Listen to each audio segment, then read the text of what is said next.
pour notre part, nous, en tant qu'ascendance africaine, qu'Africains, qu'Afro-Caribéens, enfin bref, issus de ce continent, et nos enfants qui naissent ici également, donc qui sont des afro-descendants finalement, prenons notre place dans la société, et si on ne s'empare pas de cette question d'intelligence artificielle, eh bien on aura encore des siècles en arrière. Mais j'aimerais voir un peu au niveau de la vérité qui libère. Pour ceux qui ne croient pas, admettons, à ces genres de spiritualité, quel est vraiment ton regard que tu as là-dessus? Je veux savoir, est-ce que c'est un courant de pensée? Est-ce que c'est un concept? Ce que je disais à Linda, je trouve intéressant l'idée, ce que Lina nous apporte dans le processus de chercher sa vérité. Je pense que c'est un exercice à venir. Donc, en posant cette question, j'ai besoin de savoir, ou on a besoin de savoir de quelle vérité dont on parle. Et là, c'est comment est-ce que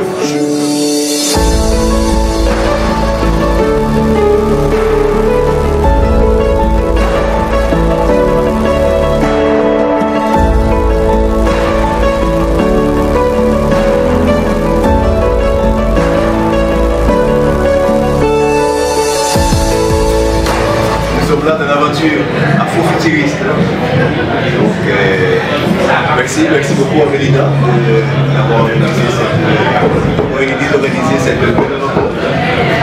Et nous honorer aussi par son invitation pour parler un peu de cette nouvelle œuvre.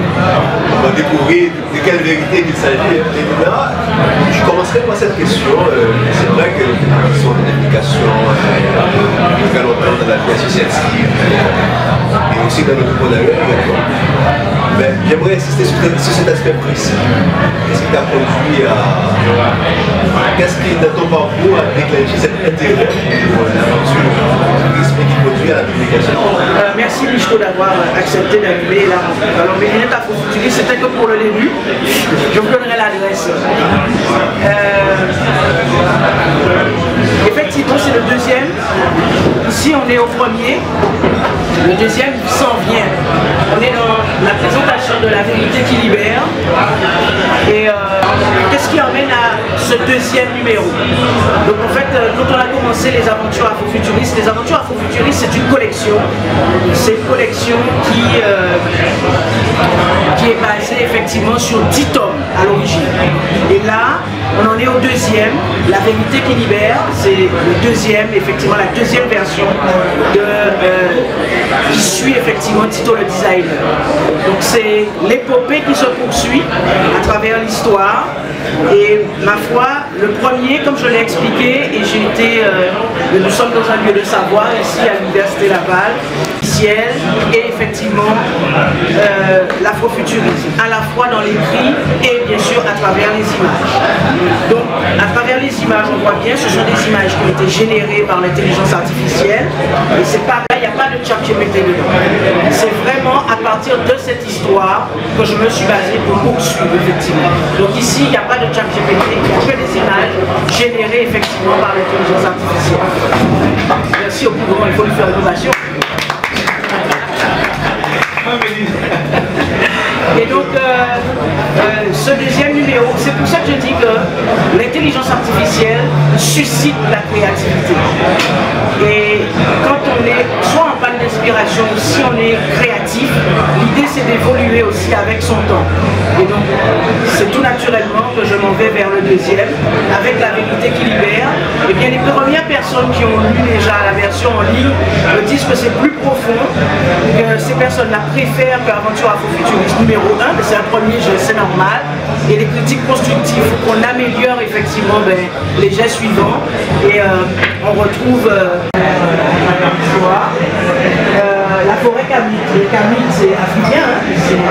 C'est africain, c'est les Européens qui ont donné ce nom-là effectivement au continent, mais c'est Kamita, Kamite. Donc je reprends en fait du réel pour le transposer effectivement à travers la science-fiction. Et donc tu m'as posé une autre question, est-ce que ce sont enfin Tito, il y en a beaucoup d'autres, il y en a pléthore, mais ça c'est ça en fait le propre de l'afrofuturisme. C'est partir de ce qui existe effectivement en Afrique pour le transposer à la manière effectivement de la science-fiction.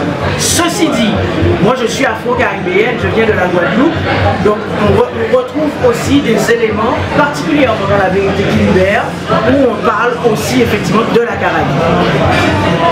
Excellent.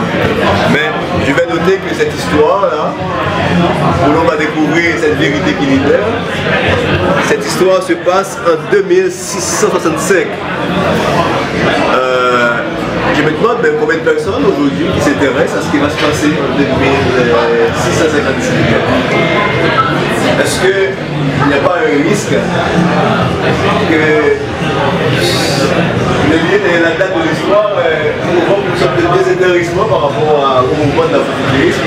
C'est quelque chose qui va passer en 2000, des siècles après nous. Est-ce que donne-nous un peu d'explication sur le sens de cette date et est-ce que comment tu conçois ce risque et dis bon voilà si on parle d'afrofuturisme, quelque chose qui va se passer à des années où même mes petits enfants ne seront plus là, est-ce que tu dois nous dire par rapport à cette préoccupation là?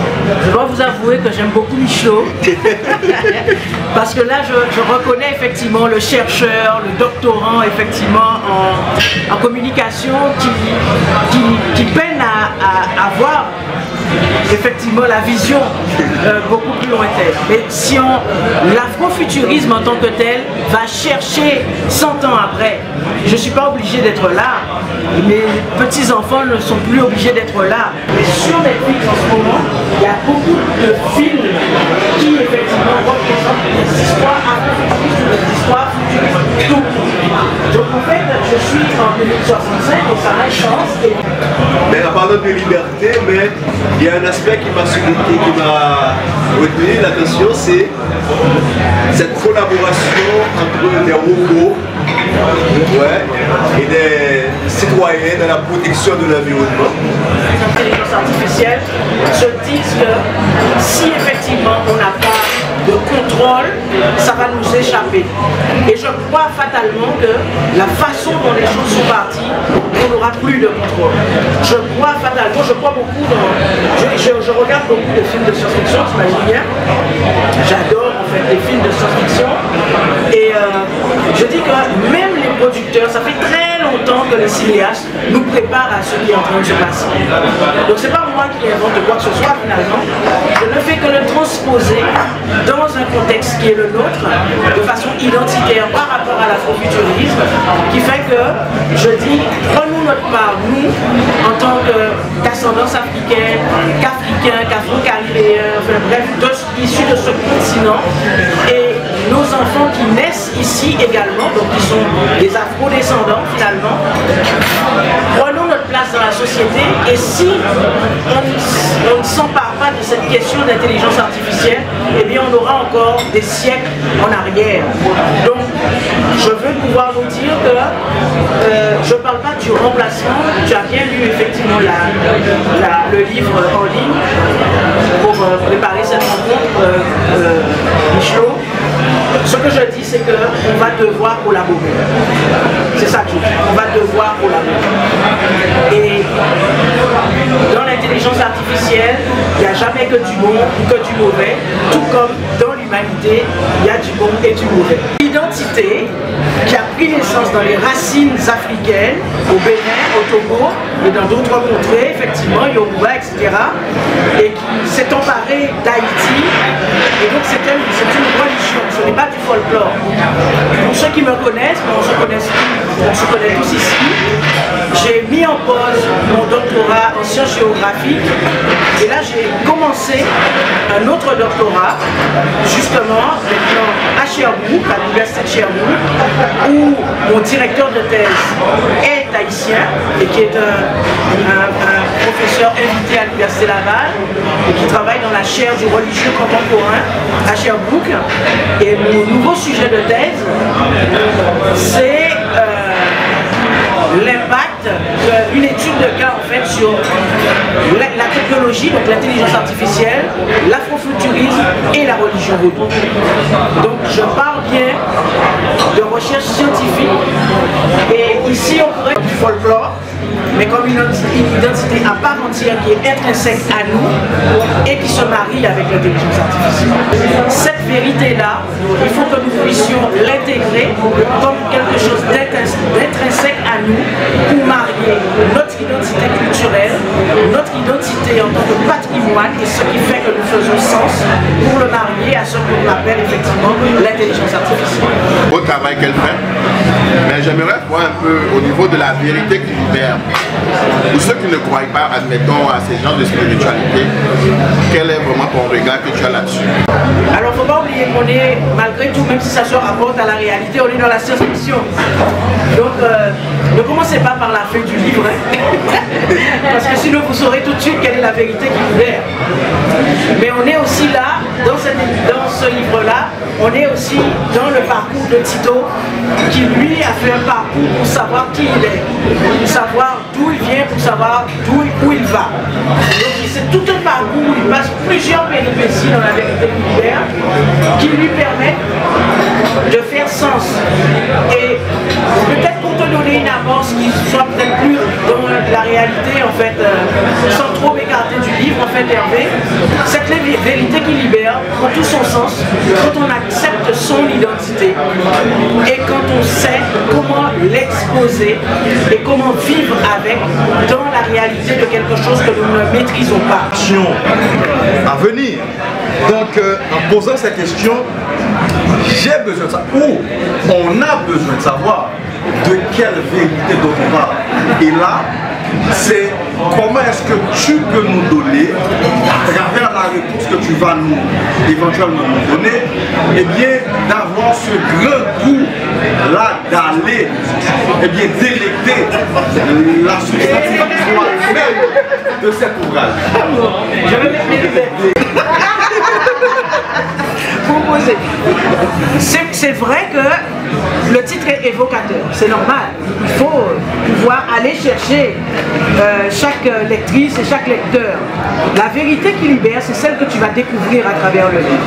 Cette vérité-là, elle peut être différente pour Mwendja. Ça peut être une vérité pour toi, Claude Junior. Ça va être une autre vérité pour Stéphanie. Linda va dire effectivement, écoute, moi j'ai rien compris à ta vérité qui libère, mais ma vérité c'est celle-ci. En fait, le livre te renvoie à ce que tu es toi-même. C'est comme une espèce de miroir. Et la vérité qui libère, c'est celle que toi tu vas pouvoir déceler à travers le livre. La vérité de Tito, par contre, ce qui va le libérer lui, c'est sa vérité propre. Par contre, si je peux te donner une réponse plus personnelle, parce que tu dis on prophétise, la vérité qui libère là-dedans, c'est que dans l'écriture de cet ouvrage, je me suis senti pleinement moi en tant que Mélina Seymour, en tant qu'humaine, parce que je peux exposer à travers la science-fiction le monde tel que je le vois plus tard. Je ne dis pas que c'est bien, je dis pas que c'est, mais je peux l'exposer à travers la science-fiction, à travers l'afrofuturisme. Je peux dire, voici un regard que je jette sur le monde. Alors certains peuvent dire, mais elle est totalement, elle est zinzin celle-là. C'est pas grave. C'est moi qui vis ce que je vis. Et donc c'est cette vérité-là, effectivement, à travers le livre qui me libère. Donc chaque personne, une fois que vous aurez terminé de lire le livre, c'est vous qui allez vous faire votre propre vérité. Je ne dis pas ça pour faire plaisir à Mélina. Comme on dit, chaque homme a son époque et chaque époque a ses hommes. Dieu sait faire les choses. Hier, mon frère Florent et moi, on s'est parlé au téléphone par rapport au téléphone. Quand moi j'étais enfant, moi à la maison, il y avait un téléphone fixe. Il y avait juste mon grand-père qui avait le droit de toucher. Et le téléphone fixe, il y avait un cadenas. Personne ne pouvait toucher, ce n'est pas l'écran de personne. Mais ton téléphone a un cadenas maintenant. J'arrive. Mais c'est que nous, on regardait des films science-fiction. Et dans ces films, on voyait les gens et ils voyaient la personne. Et nous, on se disait, mais ces gens, ils sont fous. Comment un téléphone, quelqu'un qui t'appelle et puis tu vois la personne en train de te parler. Pour moi, c'était impossible. J'avais 9-10 ans, puis je ne croyais pas. Donc pour moi, c'est un film. Et puis point, ça s'arrête là. Mais aujourd'hui, moi, je me trouve avec un téléphone où je peux parler avec 4 personnes en même temps. Et puis je peux avoir les 4 personnes. je me dis quand même que le futur est une préparation de mentalité. C'est clair. Donc, je me dis que Mélina quand même est en train de préparer ce qui va se passer. C'est-à-dire qu'elle prépare les mentalités à accueillir ce qui va venir. Je n'ai pas d'accord avec toi. Mais, effectivement, c'est ça, parce que... Oui, mais pour terminer, je ne suis pas un historien. La première personne qui a dit un jour que l'être humain va s'envoler pour aller dans l'espace, il était pendu. Mais les gens n'ont pas essayé de comprendre réellement le fond de ce qu'il voulait dire. Donc aujourd'hui, voilà, les gens vont à l'espace. Et ce que Mélina même est en train d'expliquer, 2000, comment c'est? À quel cas? 1660. C'est trop loin même. C'est trop loin. Dans 10 ans, 20 ans, c'est fini là. Est-ce que tu as déjà trouvé ta vérité? Ah oui, la vérité, elle est venue. C'est écrit.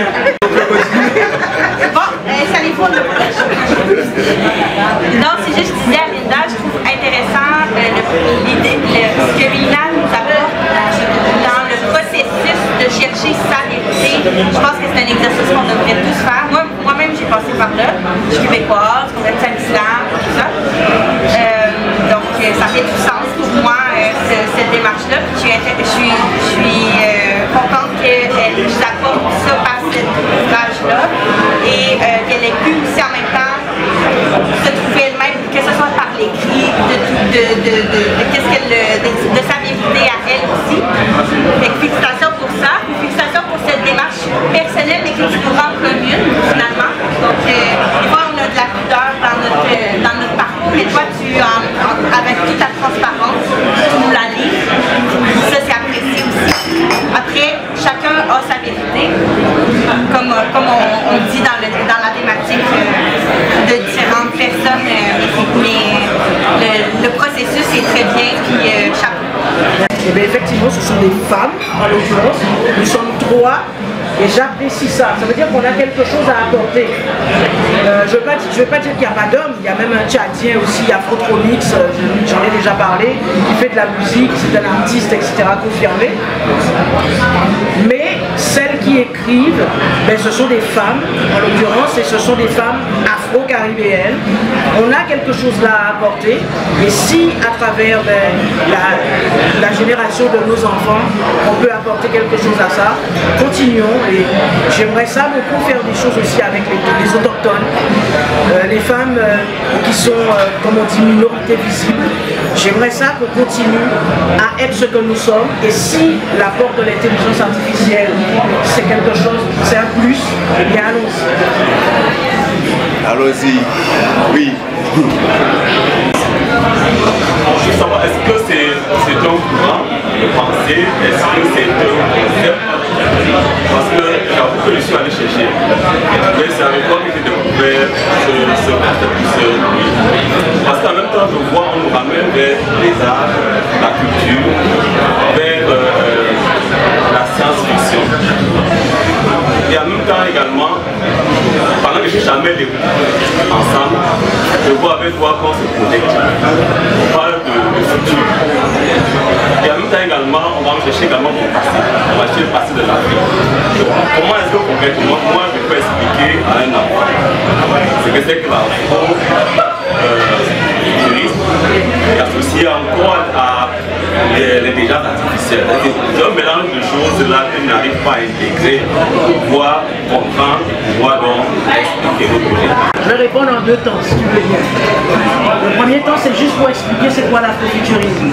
L'afrofuturisme, c'est un courant philosophique, esthétique, culturel, identitaire, qui prend racine chez nos ancêtres que nous n'avons pas connus, évidemment, mais que pour s'échapper justement du quotidien qu'ils vivaient au temps de l'esclavage, il y avait déjà des auteurs, il y avait déjà des écrivains, il y avait déjà des cinéastes, et ils sont nombreux. Donc ça remonte à 1800 si on regarde le bien.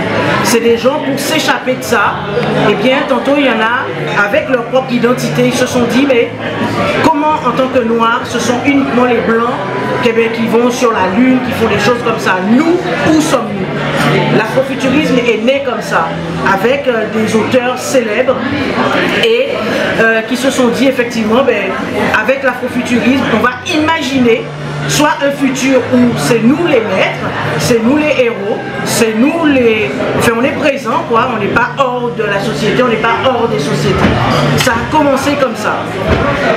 Il y a ce qu'on appelle, plus récemment, et ça date d'une cinquantaine d'années et plus encore, l'African Futurism, où certains, notamment ceux qui ont travaillé par exemple sur Black Panther, qui disent que ils ne sont pas d'accord avec l'afrofuturisme parce que c'est trop futuriste et c'est s'échapper. Dans l'afrofuturisme, tu peux imaginer par exemple que l'esclavage n'ait jamais existé. Mais ça, c'est le choix de chaque auteur. On peut pas, et puis je crois qu'on ne doit pas non plus inhiber les choses. Chacun vit ses choses à sa manière. Et donc il y a l'African futurisme où ça va chercher les racines africaines. C'est pour ça que je parlais. Alors dans La Vérité qui Libère, je parle de la communauté albinos. Je pourrais vous en dire aussi quelques mots tout à l'heure. Je parle de la communauté albinos qui disait qu'à l'époque, dans le livre évidemment, que, sans trop tout vous dévoiler, mais ce passage-là est intéressant et j'ai pris vraiment plaisir à écrire ce passage sur la communauté albinos, les personnes victimes d'albinisme, là-dedans qui ont trouvé, grâce à l'intelligence artificielle, des moyens justement pour vivre pleinement leur identité sans rejeter ce qu'ils sont. Donc, pour expliquer simplement à un enfant ce qu'est l'afrofuturisme, je reprends ce que mon adolescente Chloé m'a dit.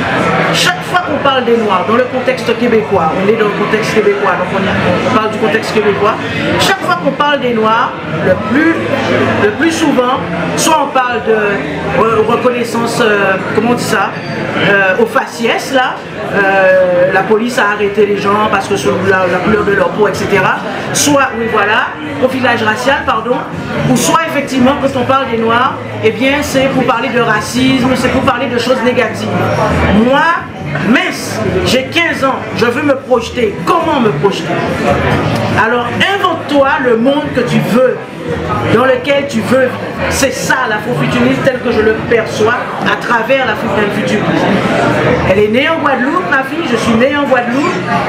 J'ai une fille qui est née ici, mais qui ont des histoires différentes, mais qui pourront toutes les deux, toutes les trois, et puis avec toute notre famille réunie, je remercie Butch d'être venu, c'est le fils de mon conjoint, pour pouvoir dire que nous sommes dans une dynamique où on peut rêver du monde qu'on souhaite et que rien ni personne ne nous arrêtera. Et je me base sur justement tous les jeunes qui m'entourent pour me rappeler que je ne suis pas si vieille, enfin j'essaye. Et c'est surtout pour dire que j'utilise, en fait pour moi, l'IA est un moyen pour promouvoir plus rapidement l'afrofuturisme. Encore une fois, je ne dis pas que c'est bien. Les dessins que je fais dans le livre, etc., tout ça, ce sont des images réalisées, générées par l'intelligence artificielle. On voudrait effectivement cette société harmonieuse où la forêt est habitée, il n'y a pas d'études, avec les phénomènes du climatisme, l'écosystème est brisé. Et donc il y a beaucoup de soucis. Une société où... c'est pour ça que je vous invite évidemment à acheter le livre et le lire.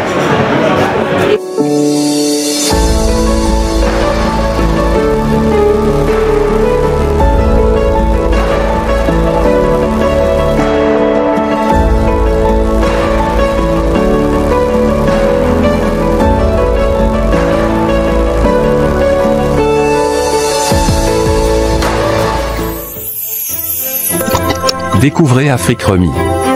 De votre confort, envoyez de l'argent depuis le Canada et les États-Unis vers de nombreux pays africains. Tout ceci au meilleur taux du marché. Allez-y et téléchargez l'application depuis Play Store et Apple Store.